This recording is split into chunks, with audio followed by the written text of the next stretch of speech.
خاص طور پر سگریٹ کی آپ صورت میں کرتے ہیں تو یہ دوسروں کے لیے اذیت کا باعث بنتی ہے اور ان کے لیے نقصان دہ ہو جاتی ہے.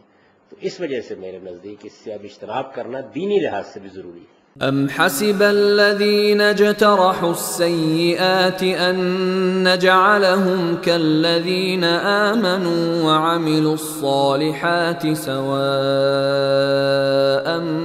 محياهم ومماتهم ساء ما يحكمون.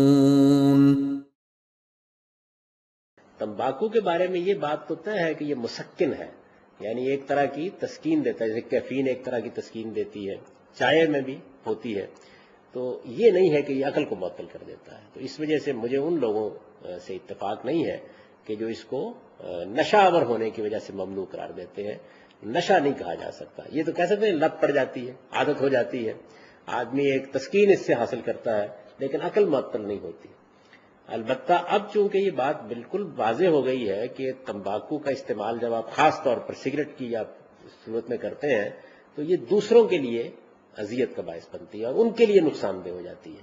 تو اس وجہ سے میرے نزدیک اس سے اب اجتناب کرنا دینی لحاظ سے بھی ضروری ہے، یعنی نشے کی بنیاد پر نہیں بلکہ لوگوں کے لیے باعث اذیت ہو جانے کی وجہ سے. کیونکہ آپ کسی کے لیے اگر اذیت کا باعث بنتے ہیں تو یہ حرام ہے، یہ نہیں ہو سکتا. خواہ یہ اذیت آپ اپنے دھوئیں سے پہنچا رہے ہوں یا مسجد کے لاؤڈ سپیکر سے پہنچا رہے ہوں، ہر حال میں حرام ہے.